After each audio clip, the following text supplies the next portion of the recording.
दोस्तों बहुत ही important video है, थोड़ा ध्यान से समझिएगा। वैसे तो ये चीज ना 2025 के जनवरी से ही लागू हो गया है, लेकिन बहुत सारे लोगों को नहीं पता है। तो चलिए इस वीडियो को डिटेल में आपको एक्सप्लेन करता हूँ। देखिए वीडियो है इस टॉपिक पे कि अगर आप जियो सिम यूज कर रहे हैं तो आपका 90 डेज तक अगर रिचार्ज नहीं होता है, 90 दिन तक रिचार्ज नहीं होता है, तो आपका सिम डीएक्टिवेट हो जाएगा। जी हाँ दोस्तों, आपका सिम बिल्कुल डीएक्टिवेट हो जाएगा। मैं सब कुछ आपको डिटेल में बताने वाला हूँ इस वीडियो में, तो वीडियो को पूरा ध्यान से देखिएगा। यहाँ पे देख सकते हैं एक पॉलिसी है, रेगुलेटरी पॉलिसीज एंड नोटिस। ये 2025 में जनवरी में ही लागू हो गया था ट्राई की तरफ से, और जियो पे आपको ये चीज देखने को मिल रहा है 2025 के जनवरी से ही। लेकिन बहुत सारे लोगों को ये चीज नहीं पता है। अब इस चीज को पढ़ने से पहले और समझाने से पहले एक चीज मैं आपको बता देता हूँ। अगर आपके पास 2 सिम कार्ड है, जिसमें आप एक एयरटेल वी जो भी यूज कर रहे हैं, बीएसएनएल जो भी यूज कर रहे हैं, और एक आपके पास जियो है, इसमें आप कभी कभी रिचार्ज करते हैं या तो रिचार्ज नहीं भी करते हैं, तो आपका इनकमिंग, आपका जो ओटीपी वगैरह है वो सब चालू रहता है। आपको इनकमिंग कॉल भी आ जाता है, आपके जियो सिम पे आपका ओटीपी भी आ जाता है। तो इस कारण से आप एक जियो सिम बना के रखे हैं, और एक अपना जो भी पर्सनल नंबर है जिससे आप बात वगैरह करते हैं, नेट वगैरह चलाते हैं, जो एयरटेल हो सकता है, बीएसएनएल हो सकता है, वीआई हो सकता है, जो भी है, ठीक है। तो मेन में जियो सिम के लिए बात करने वाला हूँ। अगर आप 90 डेज तक रिचार्ज नहीं करते हैं तो आपका सिम अब बंद हो जाएगा।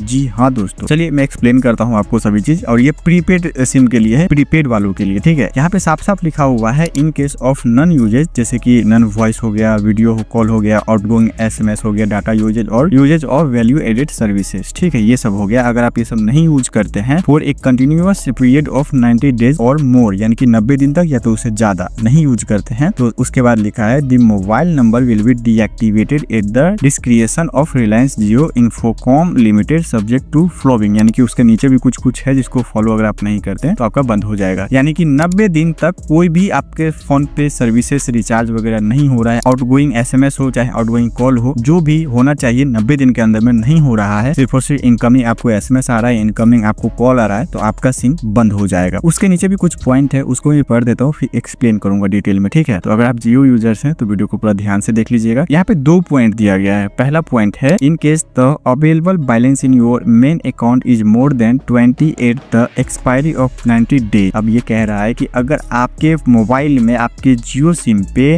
20 रुपए है, यानी कि जैसे कि आप टॉपअप नहीं करते हैं, टॉपअप रिचार्ज प्लान जो होता है जिसमें टॉक टाइम मिलता है, हाँ टॉक टाइम, तो अगर 20 रुपए है तो वहाँ पे क्या होगा कि वो कट जाएगा, ठीक है। वो 20 रुपया कट जाएगा। उससे आगे मैं पहले डिटेल पढ़ लेता हूँ, उसके बाद समझाऊंगा, ठीक है। तो अगर आपके सिम पे 20 रुपया है टॉक टाइम वाला, तो लिखा हुआ है automatic number retention scheme will be put into effect, 20 will be deducted from your account and the non usage period will be extended by 30 days. यानी कि आपका जो 90 दिन के बाद जो बंद होने वाला था, और अगर आपके फोन में आपके सिम पे 20 रुपए से ज्यादा है तो 20 रुपए तक का टॉक टाइम है, तो वो कट जाएगा, वो रिडक्ट हो जाएगा, ठीक है। और आपका 30 दिन तक और बढ़ा दिया जाएगा, यानी कि आपका 90 दिन में बंद नहीं होगा, फिर 30 दिन एक्सटेंड हो जाएगा। और अगर आपके सिम पे टॉक टाइम नहीं है, चाहे वो 20 रुपया का हो, चाहे जो भी होना चाहिए, जैसे कि 20 रुपया होगा तो कट ही जाएगा, लेकिन नहीं रहेगा तो आपका सिम बंद हो जाएगा, ठीक है। और एक बार बंद अगर हो गया तो फिर चालू होने में बहुत दिक्कत हो जाता है। थोड़ा सा समझ लीजिए कि मान के चलिए कि आपके सिम पे कोई रिचार्ज नहीं था, 90 दिन तक आपने रिचार्ज नहीं किया, और 20 रुपया जो होना चाहिए टॉक टाइम वाला वो भी नहीं था, ठीक है। तो आपका सिम तो हो गया 90 दिन में बंद, तो बंद हो गया तो आपको 15 दिन का समय मिलेगा, पूरा बंद नहीं होगा। आप उस सिम को चालू कर सकते हैं, उसके लिए आपको 20 रुपया पे करना पड़ेगा। यहाँ पे लिखा हुआ है the Jio mobile number can be reactivated by making payment of 20 within 15 days of deactivation. यहाँ पे लिखा हुआ है कि अगर डीएक्टिवेट हो जाता है बाई चांस, तो आपको 15 दिन का समय मिलेगा। आप 20 रुपया पे करके अपने सिम को फिर से चालू कर सकते हैं, और चालू करने के बाद में आपको 90 दिन तक चालू रखने के लिए फिर से एक रिचार्ज प्लान के साथ आपको जाना पड़ेगा, और अपने जियो सिम को चालू करने के लिए फिर से आपको रिचार्ज करना पड़ेगा। तो जी हाँ दोस्तों, यहाँ पे साफ साफ लिखा हुआ है। और आप एक चीज नोटिस करते होंगे कि अगर आप रिचार्ज नहीं करते हैं जियो के सिम पे, तो आपको कॉल आता रहता है कंपनी से कि आप अपने सिम को चालू रखना चाहते हैं कि नहीं। अगर चालू रखना चाहते हैं तो जल्दी से रिचार्ज कर लीजिए, नहीं तो आपका सिम डीएक्टिवेट हो जाएगा, बंद हो जाएगा। तो ये चीज बहुत इंपॉर्टेंट है, इसको आप ध्यान में दीजिए। जो कॉल आपको बार बार आता है ना, वो ऐसे ही नहीं आता है, उसको हल्के में नहीं लीजिए, नहीं तो सिम आपका बंद हो जाएगा, फिर प्रॉब्लम हो जाएगा। क्योंकि एक बार सिम अगर बंद हो जाता है आज के डेट में तो बहुत समस्या हो जाता है, क्योंकि वो आधार कार्ड से, बैंक अकाउंट से, पैन कार्ड से बहुत जगह लिंक रहता है। तो आपको 90 दिन के अंदर में कभी न कभी एक बार अपने जियो सिम पे रिचार्ज कर लेना है। बहुत सस्ता रिचार्ज आपको करना है तो 189 रुपीज से कर सकते हैं, जिसमें आपका फिर से 90 दिन के लिए एक्सटेंड हो जाएगा। और ये चीज जनवरी 2025 से ही लागू हो गया है, ठीक है। लेकिन बहुत सारे लोगों को नहीं पता था, मैंने आपको बता दिया है, आप लोग समझ गए होंगे। मुझे उम्मीद है कि जो मैं आपको बताना चाहता हूँ, वीडियो पसंद आया होगा तो वीडियो को लाइक कर दीजिएगा, और चैनल को भी सब्सक्राइब कर लीजिएगा, ताकि आगे भी इस तरह का वीडियो सब देखने को मिलता रहेगा। मैं मिलता हूँ अगले वीडियो में, तब तक अपना ख्याल रखिए। जय हिंद, वंदे मातरम।